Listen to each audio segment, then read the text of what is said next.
নমস্কার, আমি অনুষ্কা মণ্ডল। আজ 25শে বৈশাখ উপলক্ষে আমার নিবেদন কবিগুরু রবীন্দ্রনাথ ঠাকুরের লেখা কবিতা যাত্রী।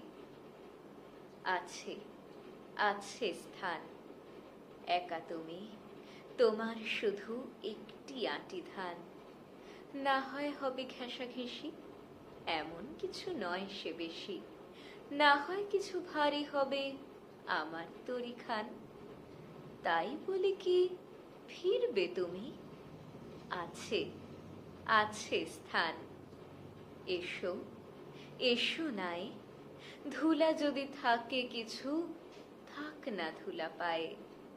তনু তোমার তনুলতা, চোখের কোণে চঞ্চলতা, সজল নীল জলদ বরণ বসন খানি গায়ে।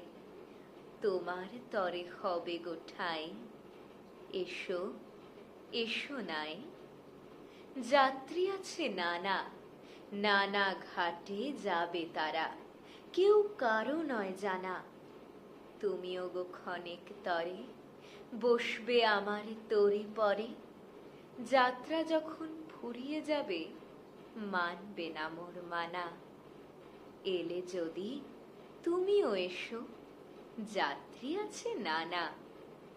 কোথা তোমার স্থান? কোন গোলাতে রাখতে যাবে একটি আঁটি ধান? বলতে যদি না চাও তবে শুনে আমার কি ফল হবে? ভাববো বসে খেয়া যখন করব অবসান। কোন পাড়াতে যাবে তুমি? কোথা তোমার স্থান? ধন্যবাদ।